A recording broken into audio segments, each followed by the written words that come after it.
Welcome back to Eric's Drink Whiskey. So, we are huge fans of the hit television show Parks and Recreation. Mm-hmm. I'm also just a general fan of Nick Offerman. Yep. I love his woodworking. I love his comedy, his writing. And the other thing I love about him is his scotch. So, famously, his character on Parks and Recreation was one of the most quotable moments was when he said that clear alcohol was for rich women on diets. And Amen. He was a big proponent of Lagavulin. So, Courtesy of his boss, actually. yeah. Yeah. So, starting, 4 years ago? When did the first Offerman come in? 6, because they went every 2 years. Okay. 6 years ago, he collaborated with Lagavulin and came out with a limited edition 11-year-old scotch. Mm-hmm. Absolutely delicious. 2 years ago, he collaborated again with Lagavulin for And Guinness. for an 11-year-old Lagavulin finish in Guinness barrels. Mm-hmm. Delicious. Previously, we have reviewed both of those side by side. And then this past year, released the latest, and again, it's an 11-year-old offering from Offerman. Yep. And this is finished in a charred oak cask. So, us being the taters that we are, we both had it, and we're here to share it with you now. So, Offerman Charred Oak Cask. 46% ABV, 11 years old. I find it funny that they chose 11 as their age. I'm not snarking that it's 11. It's just Lagavulin has typically been a 12 and a 16, and they really haven't strayed that too much away from that. They had the 8 and then the 9, but 11 was just kind of an odd year. I feel probably like Offerman, and sir, please feel free to join us on one of these shows to discuss. We like a good peaty, briny, smoky scotch. Mm-hmm. And for as good as it is, that's not what Lagavulin 16 gives you compared to, let's say, Ardbeg. Yep. Or even Lefroy. So 8 maybe is a little too much for Mr. Offerman. Mm-hmm. 16 maybe not enough, but 11 maybe the sweet spot. Right. It smells ridiculously good what you're doing over there. Alright, so... It smells like just the woods. So 11 years old, I'm expecting... I'm going to go ahead and call it... Ooh, you got all of this. Sorry. Who taught you how to pour liquor? God damn. Sorry. So it's 11-year-old Lagavulin. I'm expecting a fair bit of smokiness, not too much brininess. We get the charred cask finish, so maybe definitely some campfire ash, a little woodiness maybe, and since we're talking 11 years old, maybe some sweetness. There's a funky bubblegum note right off the bat. It is on the younger end of Lagavulin. You can smell that. You get that kind of young barley. Seems to have kind of a creamy, cheesy note. Yeah. There is it's like that.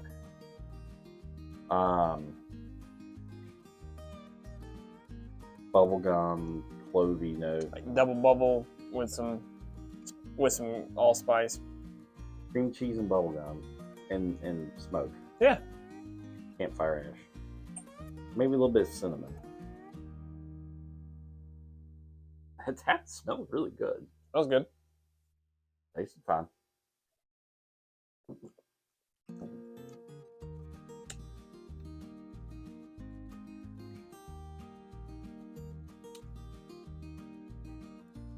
Okay, so Hell yes. initially,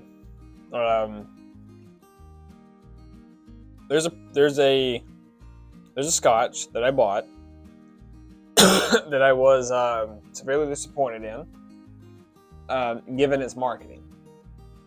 Ardbeg Scorch. Okay. All right. Is this what Scorch should have been? I'm not even going to say that. It's better than Scorch. Where I have a problem with releases like this, they'll always have me as a customer because I love Lagavulin, I love Nick Offerman. I'll support them. Mm-hmm. When you lambaste a lot of the marketing as that of such, I have personally an expectation of that, like blowing, just something of that nature. This is more than what Scorch offered, because Scorch was kind of the same thing. It was like they toasted them or burnt them again. Mm-hmm.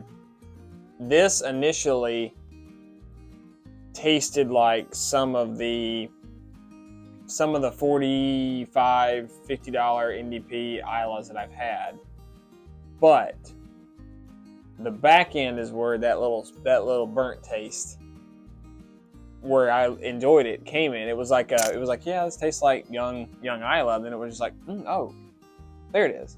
Yeah, like it was like that's that note. It had another layer, which was what I was looking for. so I'm not nearly as well versed in the Scotch as my colleague here. I did find Scorch sorely lacking. Sorry, Ardbeg. Here. This though, this. So just based on I love the 8-year-old Lagavulin. I love the other Offerman editions. There is a sweetness up front that that you don't necessarily get with the 16 because it is still so young. So it's nice and sweet and berry-y and all that. I got the nice amount of peat smoke that I wanted. There was that young barley taste, but it wasn't off-putting. But what I did get that really sold it. So it started out. It was good. It was good Scotch. Yeah. If you took 11-year-old Lagavulin, you're not going to be disappointed. What the charred oak cask did, I think, and they don't specify whether it was a first fill or second fill, so we'll assume second fill. It gave, there's like the briny peat smoke that's like thick, and very organic. You got the bars. Yeah, and then you've got like the charred oak taste, which is like damp campfire ash. Mm-hmm. So you've got the two levels of smoke, and then because of that second oak, I got a nice dryness that balanced out that sweetness. Now these run $115. Obviously they're limited release, they're gimmicky. It's Nick Offerman. Description on what Nick Offerman said. He wanted this particular Scotch to pair with a well-seared, crusted medium rare steak. Yes, sir. I agree with that. It sure as shit will. We'll put that to the test later tonight. Yeah. Well-seared, crusted medium rare steak. Yep. That is what that says. I agree with that. All day long. It sure will. It's good. Yeah. It's good. They even serve nutrition facts on this. Holy shit. Yeah, let's not look at those. I don't want to know. It's good. Yeah. It's not disappointing. No. Hell, I'll buy the next one in a year and a half. Lagavulin is kind of like the Glendronach of the Islas. It's a little more expensive but than normal. But it's also consistently good. It's consistently good. They do what they do for a reason. Yeah, and we'll talk about that later. We'll disparage the competition later. This is good. I enjoyed it. I'm glad I bought it. I'm glad that I have all three of them on my shelf because they just look cool as shit. So, all right. That's pretty much that. I love Isla Scotch. Hell yeah. Yeah. Gary Busey. You're on YouTube with us. Go ahead and subscribe if you haven't already and turn on those notifications so you can know when we drop new content. We do have a link tree here in YouTube in our bio that points you everywhere else, but save you some time. We're on Facebook and Instagram, Eric's Drink Whiskey in both places. We also have a podcast, Eric's Drink Whiskey Non-Chill Filtered, that obviously we've not been able to get on much like the YouTube channel in the last year, but that's going to be firing back up pretty soon. In addition to a blog, Eric's Drink Whiskey straight from the barrel, that's just pretty much us pouring out the crazy stuff that rambles around in our head into words on a page. So both of those are kind of our pet projects that accompany the YouTube channel because you just can't stop us, you can't take us anywhere. So thanks for sticking with us. We really appreciate it, and until next time, cheers.